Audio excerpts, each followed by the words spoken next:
D. James Kennedy Ministries presents Truths That Transform. A new attack on the First Amendment has been unleashed by the left, and it could become law. I think the Equality Act is an atom bomb to decimate religious freedom in America. I think you'll see, if it were to ever pass, you will see a direct attack against the church. We will investigate this new threat to Christians and conservatives in America and give you an opportunity to do something about it on today's Truths That Transform.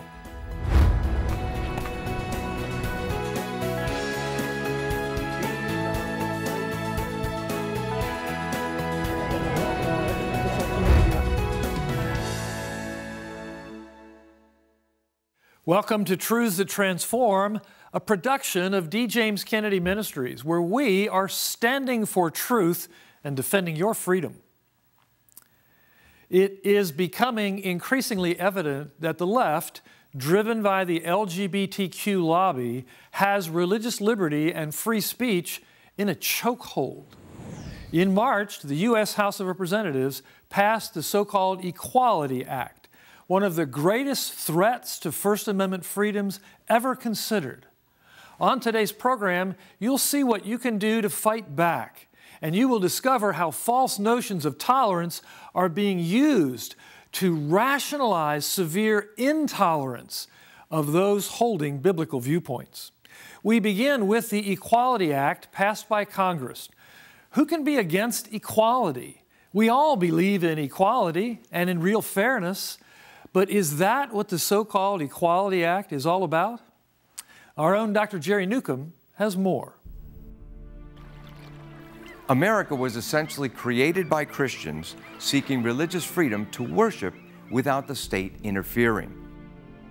Even the first freedom in the First Amendment enshrined religious freedom.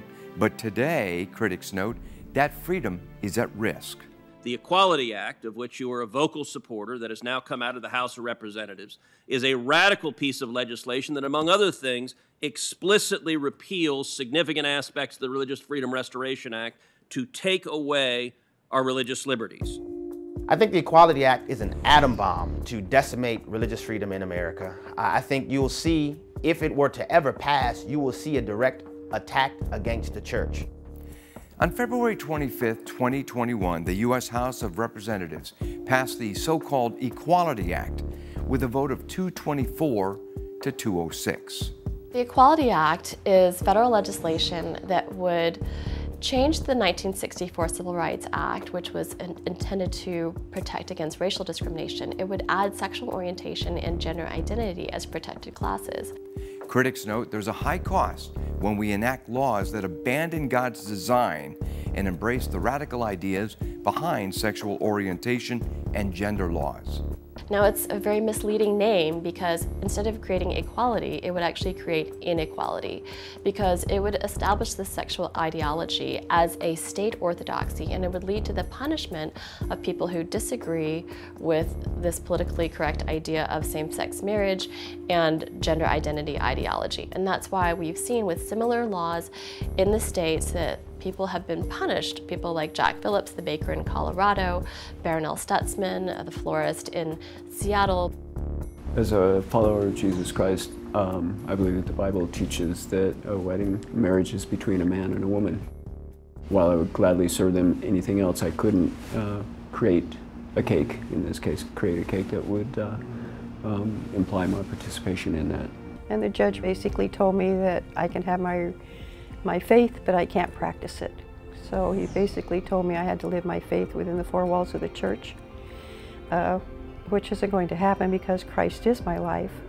Clearly, in addition to the right of conscience, our God-given rights of free speech and the free exercise of religion are threatened by this radical legislation.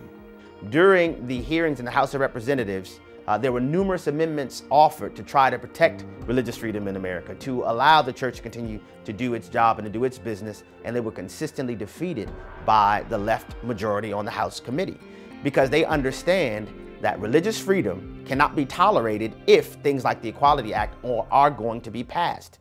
The very first right mentioned in the very first amendment to the Constitution, in the very first amendment of the Bill of Rights, is your right to practice your faith the way you see fit. And they put in their legislation, no, you can't. The sexual orientation and gender identity laws are really laws that are on a collision course with religious freedom. When you see these things advancing, many of the proponents of these laws understand that religious freedom is on a collision course. There are two trains on one set of tracks going toward each other. And so the advancement of these SOGI laws come at the expense of religious freedom. They are mutually exclusive.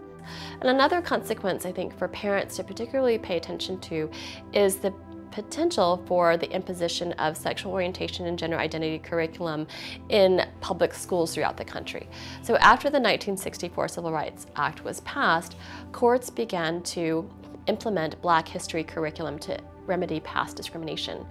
If we begin to treat sexual orientation and gender identity the same way that we treat race, courts could begin to impose this kind of sexual orientation and gender identity curriculum on schools that is already being objected to by parents in multiple states.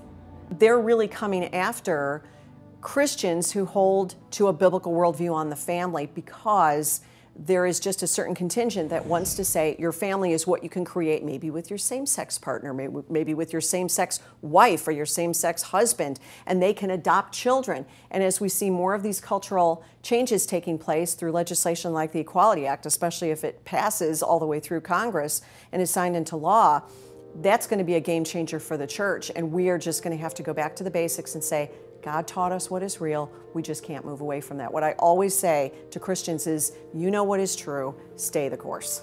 Civil rights are based on immutable characteristics like skin color, ethnicity, place of origin, things you can't change, and religion, because that's in the Constitution. When you add behavior-based characteristics, you open the door wide to all sorts of claims. The Equality Act would essentially criminalize Christianity. In effect, it says if you don't accept the brave new world that we're constructing, in which you have to say a man is really a woman, that two men are a marriage, that children should be taught homosexual techniques, if you resist any of that, we're going to charge you under the civil rights laws. And you can lose your job, you can be fined, you can eventually go to jail just for trying to tell the truth about human behavior. A number of experts in the legal world have looked at this and said this is totalitarianism, pure and simple. It criminalizes beliefs of millions of people in this country. And you know, it doesn't do the people who are caught up in homosexuality and gender identity dysphoria any favors by encouraging them to remain in behavior that God says is sinful and unhealthy. Compassion tells us if somebody's running toward the edge of a building, you say, stop, please don't go over the edge. That's not hateful, that's not bigoted, that's compassion. And if the Equality Act passes, if the Supreme Court rules that gender identity and sexual orientation belong in civil rights law, we'll be in a situation where if we're standing at the edge of that building and saying no, we'll be hauled away in handcuffs for being bigots. It's that simple and that scary. I love my wet shoes. Another concern of the so-called Equality Act is that it would codify in law complete protections for a man claiming to be a woman or vice versa. Human beings are two sexes, and you've either got the chromosomes of a male or the chromosomes of a female, and to deny that is to deny basic reality. And to put people who have what used to be called and should be called gender dysphoria under a protected class, and to say that if you discriminate, if you say no, that you're not a different sex than you were born, that you are discriminating, and we're going to open up all the restrooms and all the other facilities to be in a protected status for this. It's insanity. It's legal insanity. Our sincere hope is that the senators of both parties would recognize the serious threat that this poses to religious liberty, and frankly the fact that it is likely unconstitutional. The fact that the legislature would be trying to infringe upon the free exercise rights of people of all faiths, not just evangelical Christians, but Catholics, Muslims, Buddhists, The fact that they would be told that they cannot follow the clear teachings of their faith and the dictates of their conscience, but instead would have to capitulate, to knuckle under what the current fads are in relation to sexual orientation and gender identity. It's really deeply troubling and discouraging to see that even some conservative Republican lawmakers were co-opted by these arguments in the House vote. This piece of legislation would single-handedly tax every church out of existence. It would shut down Christian schools who don't want to go along with teaching about homosexuality or transgenderism. These are real consequences to this type of legislation, and we should be fighting it and at least educating Americans about all of the consequences tied to it.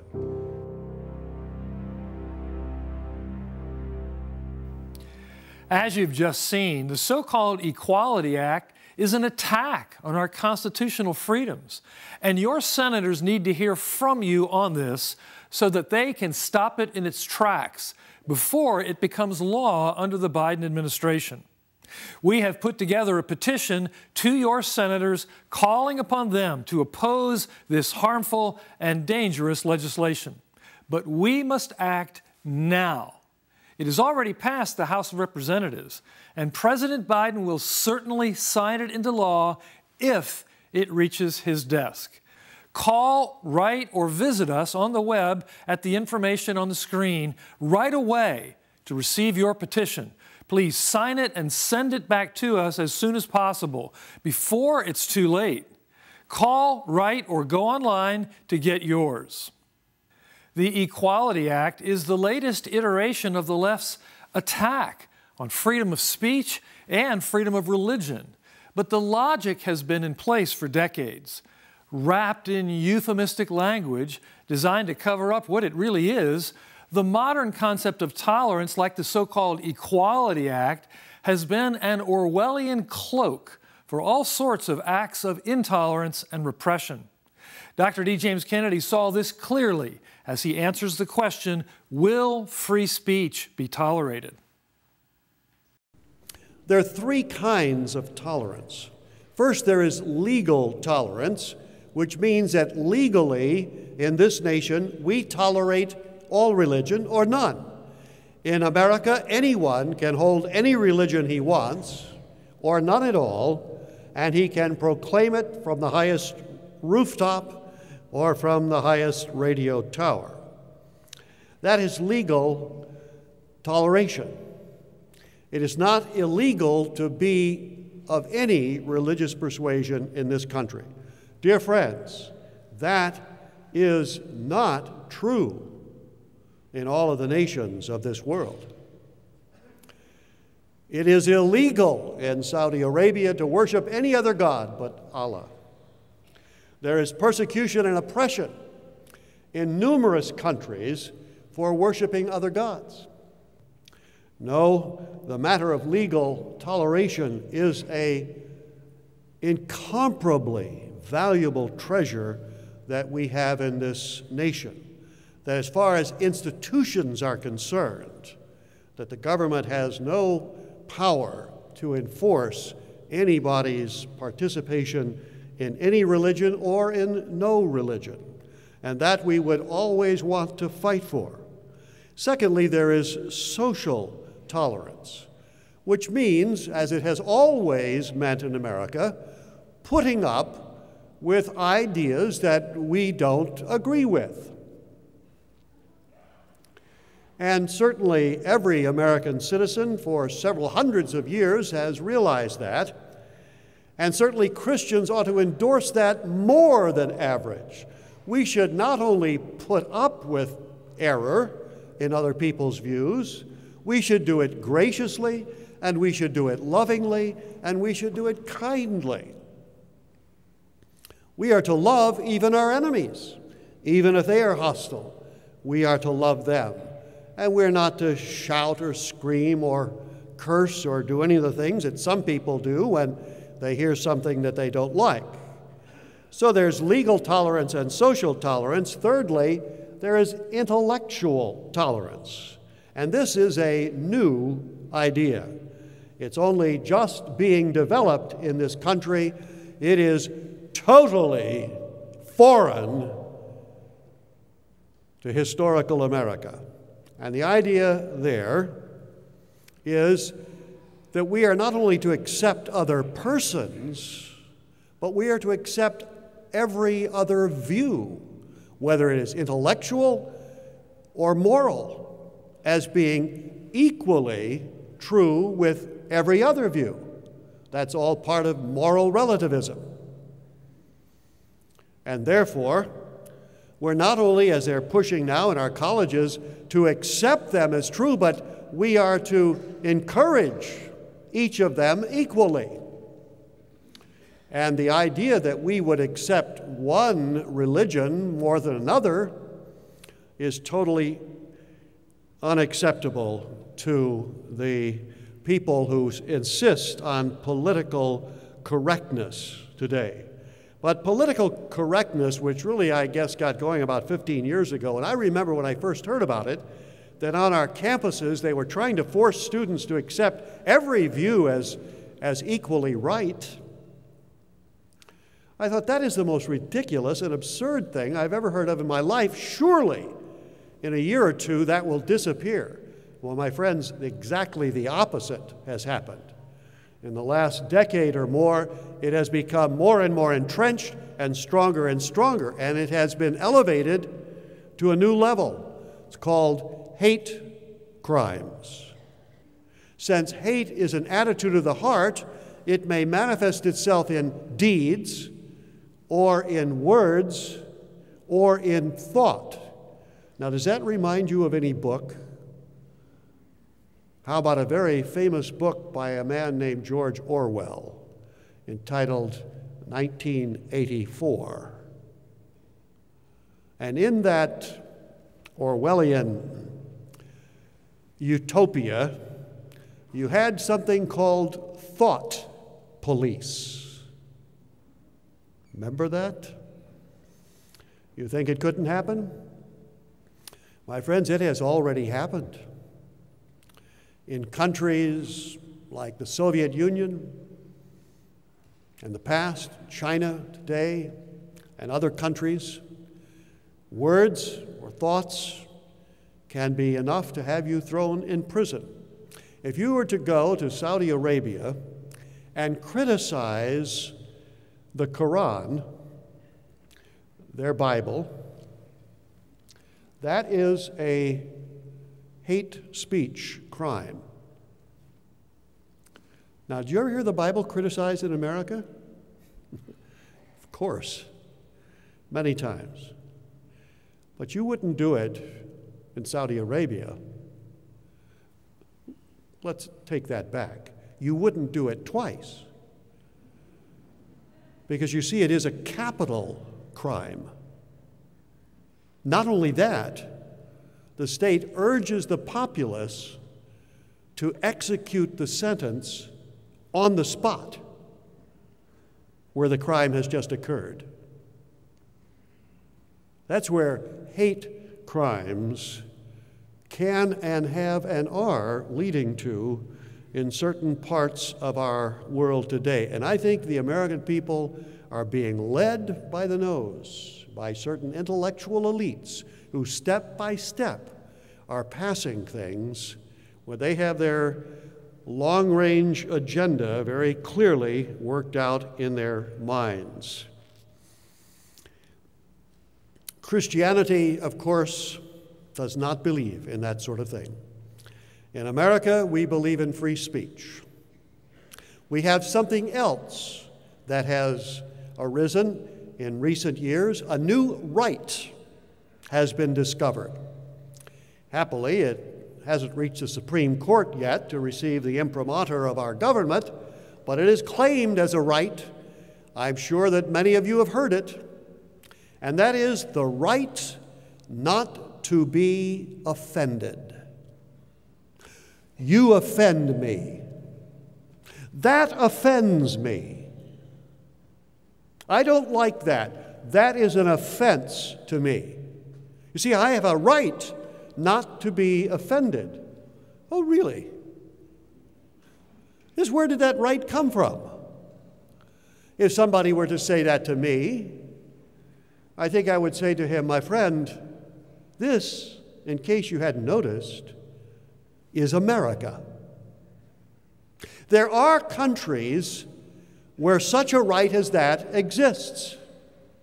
China, former Soviet Union, Iran, Iraq, Saudi Arabia, Sudan, where those people, at least the Muslim part of the population, claim and have that legal right not to be offended. Should you say anything about Mohammed or anything about the Quran or anything about Islam that offends their sensibilities, you are a criminal, and in some cases you are guilty of a capital crime. But not in America.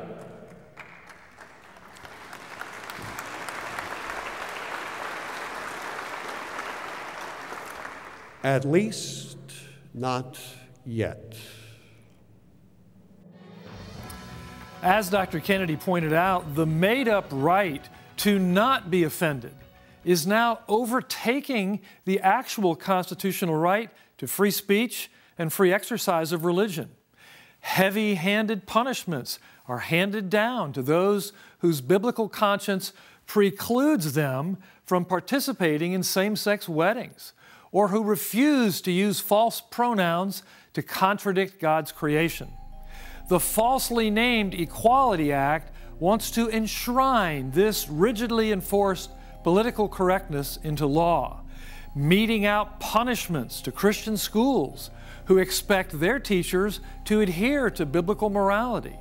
It wants to take body-altering permanent decisions on a child's gender identity out of the hands of parents and place it in the hands of leftist ideologues. This so-called Equality Act has already been passed by Nancy Pelosi's House of Representatives, so we need to take action now.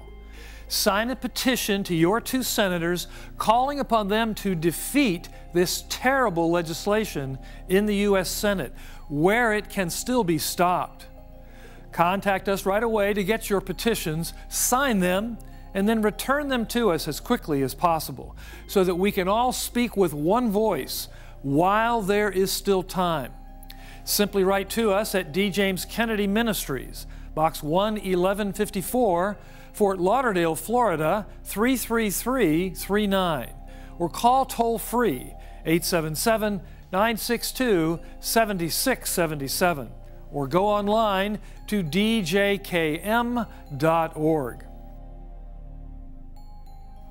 If you're also able to include a generous donation to help us continue standing for truth and defending your freedom, we will thank you by sending you the book, Confronting Lies and Hate, Responding with Truth and Grace, by longtime Christian journalist and friend of this ministry, Robert Knight.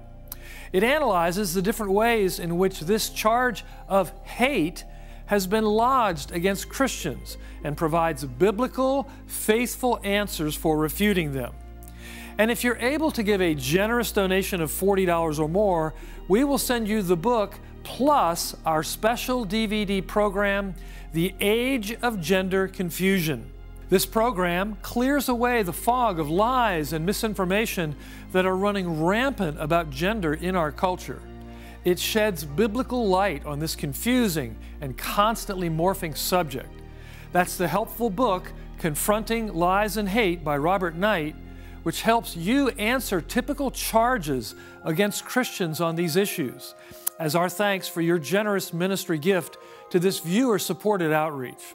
And the book plus the DVD special program, The Age of Gender Confusion, as our thanks for your generous gift of $40 or more.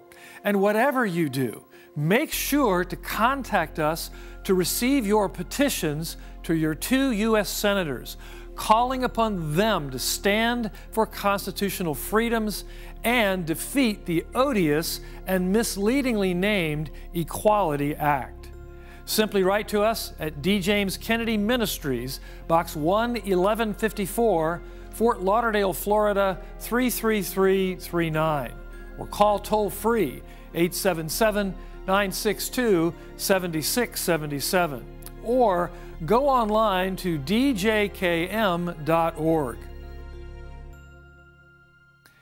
In these confusing times, it can be difficult for Christians to navigate through the fog and maintaining biblical fidelity. But it's absolutely critical that we be able to properly see what's happening around us through a biblical lens. Recently, the Biden administration nominated Dr. Rachel Levine to be the Assistant Secretary of Health and Human Services. Rachel Levine was Richard Levine for the first 54 years of his life. Today, merely pointing that out and using the word he are virtually thought crimes.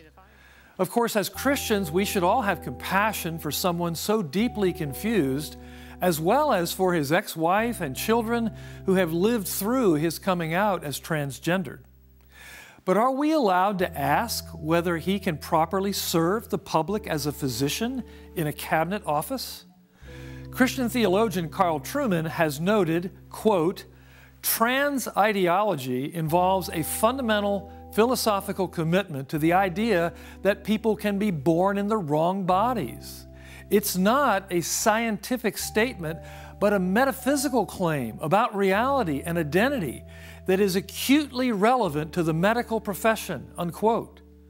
And sure enough, that's exactly what Dr. Levine is committed to.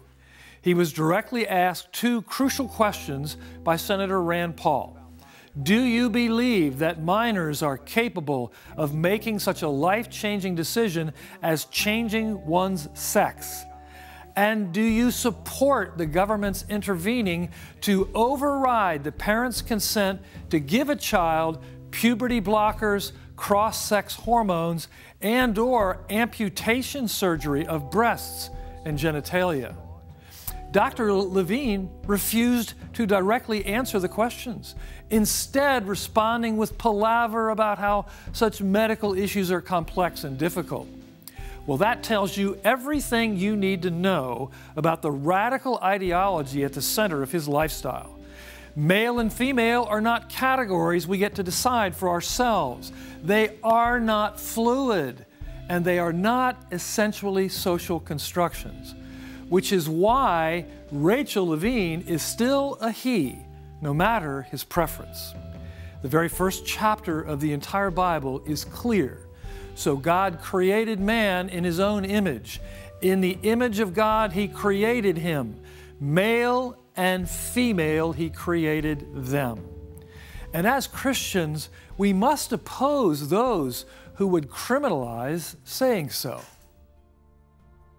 D. James Kennedy Ministries is standing for truth and defending your freedom. I'm Frank Wright. Thanks for being with us. And here's a look at the next Truths That Transform. The misnamed Equality Act is one of the scariest pieces of legislation ever envisioned by Congress.